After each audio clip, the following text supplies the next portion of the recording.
आज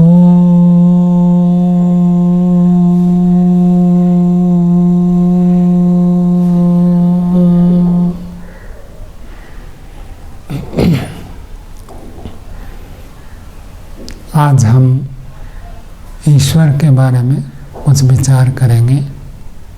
ईश्वर क्या है?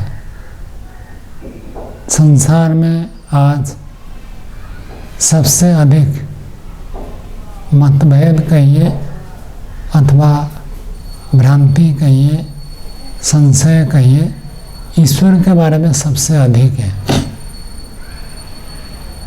ईश्वर को जो मानते हैं उनमें भी सब में अलग अलग मानते हैं। तो वास्तव में ईश्वर का स्वरूप क्या है, उस विषय में कुछ विचार करते हैं। ईश्वर एक तत्व है। ईश्वर एक सत्तात्मक तत्व है। जैसे हम अनेक प्रकार के पदार्थों को संसार में देखते हैं, उनका अस्तित्व को हम स्वीकार करते हैं, ठीक वैसे ही ईश्वर भी एक तत्व है और वो सत्तात्मक है, उसका अस्तित्व है, कोई काल्पनिक पदार्थ नहीं है, वास्तविक रूप में है।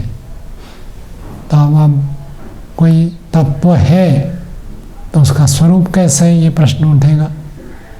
जैसे अग्नि है तो गर्म है, अब अग्नि के लपेटें उठती है तो हमको दिख जाता है, तो हम अग्नि को मान लेते हैं। जब लपेटें नहीं है लेकिन हवा में घुला मिला रहता है तब हमको गर्मी लगती है। स्पर्श से हमको गर्म अनुभव होता है तो हम जानते हैं कि हमें गर्मी है, तो अग्नि है।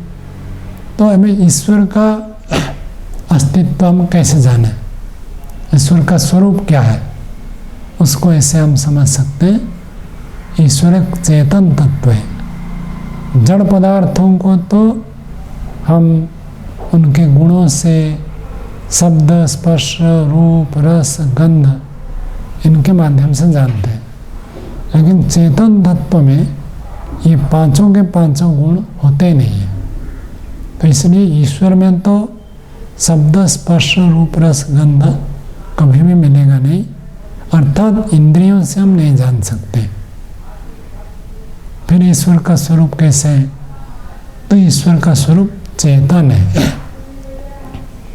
ये सब हम जितने पदार्थ आँखों से देखते हैं, छूते हैं, पकड़ते हैं, व्यवहार करते हैं, ये सब जड़ पदार्थ है।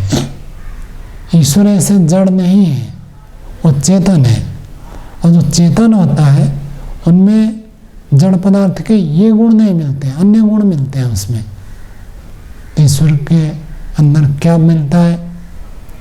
पहले तो मैंने बताया कि ईश्वर एक सत्तात्मक है, उसका अस्तित्व है, एग्जिस्टेंस है तो कैसे है? तो दूसरा हमने बताया कि वो चेतन है, ज्ञानवान है।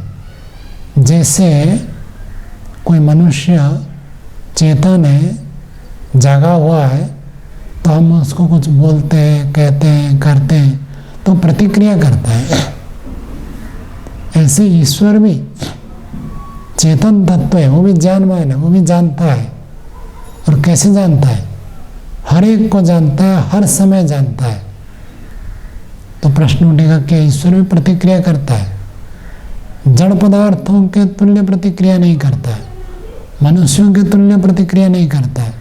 समय आने पर ईश्वर हम सबको कर्मों का फल देता है। ये कर्म फल कोई अपने आप प्राप्त नहीं कर सकता है और जीवात्मा अपनी इच्छा से भी प्राप्त नहीं कर सकता है, और भौतिक पदार्थ स्वयं फल दे दे ये भी संभव नहीं है। ईश्वर ही कर्मों का फल समय आने पर पाप पुण्य के आधार पर न्याय के अनुसार प्रदान करते हैं। तो ईश्वर की ये प्रतिक्रिया कहिए, ईश्वर की क्रिया कहिए, ईश्वर का एक व्यवहार कहिए, कह सकते हैं। तो ईश्वर सत्तात्मक है, ईश्वर चेतन है, ज्ञानवान है, सबको जानते हैं, नहीं जानते तो कर्मफल कैसे देंगे? तो ईश्वर जान रहे हैं इसलिए हमको कर्मफल दे रहे हैं, और कर्मफल दे रहे हैं इसलिए सब में ये विचित्रता है। कोई बुद्धिमान, कोई मूर्ख, कोई सकलांग, कोई विकलांग, कोई धनी घर में पैदा होता है, कोई गरीब घर में, अलग अलग ये जो सब स्थितियाँ बनती है कर्मफल के आधार पर होता है। और वो कर्मफल ईश्वर प्रदान करते हैं, और ईश्वर सबको जानते हैं इसलिए न्यायपूर्वक कर्मफल प्रदान करते हैं। तीसरी बात है, ईश्वर आनंद स्वरूप है, आनंद में परिपूर्ण है। हमें सांसारिक सुख भी प्राप्त होता है, संसार के अलग अलग तत्व से भी हमें आनंद प्राप्त होता है। ठीक वैसे ही ईश्वर एक आनंद स्वरूप तत्व है, स्वयं आनंद रस में परिपूर्ण है, और जो इसकी उपासना करता है वो भी आनंद में परिपूर्ण हो जाता है, वो भी तृप्त हो जाता है। तो ईश्वर सत्तात्मक है, ईश्वर चेतन है, ज्ञानवान है, और ईश्वर आनंद स्वरूप है, और वो सर्वव्यापक है। ये सबसे बड़ी विशेषता है। स्वयं ईश्वर अपने स्वरूप को प्रकट करते हैं, ओम खम ब्रह्मा, उनका नाम ओम है, वो आकाश के तुल्य व्यापक है, और वो ब्रह्म है, सबसे महान है, सबसे बड़े हैं, सबसे श्रेष्ठ है, सबसे उत्कृष्ट है। तो ईश्वर आनंद स्वरूप है, ईश्वर सत्तात्मक है, ईश्वर चेतन है, ईश्वर आनंद स्वरूप है, और वो सर्वव्यापक है, एक स्थान पर नहीं है। हम ईश्वर को परमात्मा भी कहते हैं, परम आत्मा, जो मनुष्य पशु पक्षी में आत्मा है उनको हम जीवात्मा कहते हैं अथवा खाली आत्मा कहते हैं। ईश्वर को हम परम आत्मा कहते हैं, सबसे उत्कृष्ट सर्वश्रेष्ठ आत्मा है। वो भी आत्मा है, वो भी चेतन है, लेकिन हमसे अलग है, विशेष पुरुष है। जीवात्मा को पुरुष कहते हैं, परमात्मा को विशेष पुरुष कहते हैं। तो ईश्वर सर्वव्यापक है, कण कण में विद्यमान है, क्योंकि एक अद्भुत तत्व है, इसलिए लोग उसको इंद्रियों से नहीं जान पाते, तो उसको स्वीकार नहीं करते, अथवा स्वीकार करते हैं तो अलग अलग ढंग से स्वीकार करते हैं। तो ईश्वर सर्वव्यापक है, और वो सर्वज्ञ है, सबको जानने वाला, एक साथ जानने वाला, और ईश्वर में अनंत शक्ति है।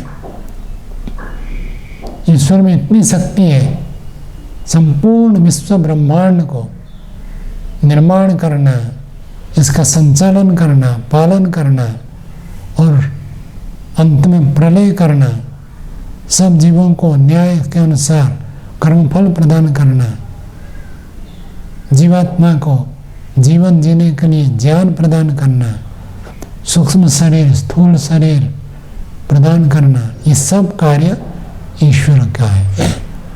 तो अनंत शक्ति होने से इन समस्त कार्यों को वो बहुत सहज स्वभाव में करते हैं। तो ईश्वर जहाँ सत्तात्मक है, चेतन है, सर्वज्ञ है, आनंद स्वरूप है, सर्वव्यापक है, अनंत शक्ति का भंडार है, वो कभी जन्म नहीं लेते हैं। लोग गलत रूप से समझते हैं ईश्वर जन्म लेकर लीला करते हैं अथवा अनेक कार्यों को पूरा करते हैं। ईश्वर को जन्म लेने के लिए आवश्यकता ही नहीं है। ईश्वर कभी अपने नियम को तोड़ते नहीं है, वो सर्वव्यापक है। अब लोग कहते वो अनंत शक्ति का भंडार है, क्या वो साकार नहीं हो सकता? ईश्वर कभी अपने नियम का भंग नहीं करते हैं। ईश्वर हमेशा न्याय ही करते, कभी अन्याय नहीं करते। अब कोई कहेगा अन्याय कर नहीं सकते क्या? सामर्थ्य तो है, लेकिन वो करेंगे नहीं, क्योंकि वो पूर्ण पवित्र है। उनका गुण कर्म स्वभाव सब कुछ पवित्र है। अपवित्र आचरण करने वाला व्यक्ति मनुष्य नियमों को तोड़ता है, परमात्मा कभी नियमों को तोड़ते नहीं है। तो साकार बन तो सकते हैं, लेकिन वो बनते नहीं हैं, क्योंकि वो उनका स्वभाव है, निराकार स्वभाव है, कोई रंग रूप आकार प्रकार शरीर कुछ नहीं है। चेतन तत्व सर्वत्र कण कण में परिपूर्ण है। ये ईश्वर का वास्तविक स्वरूप है। पूर्ण पवित्र है, अनंत शक्ति का भंडार है, कभी जन्म नहीं लेते और अनंत है, उनकी सीमा नहीं है। किसी सीमा से वो बंधे हुए नहीं है, किसी परिधि से बंधे हुए नहीं है।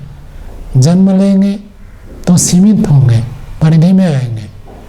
लोग कहते नहीं वो सर्वव्यापक भी रहेंगे और जन्म में लेंगे, ये संभव नहीं है। सर्वव्यापक तत्व सर्वत्र पहले से ही विद्यमान है, जो कहीं होता नहीं है फिर आकर जन्म लेता है। ईश्वर तो पहले से ही सर्वत्र विद्यमान है, फिर आकर वो क्या जन्म लेंगे। तो उनको ऐसे देह धारण करना, अन्य कार्य करना कोई आवश्यक नहीं है।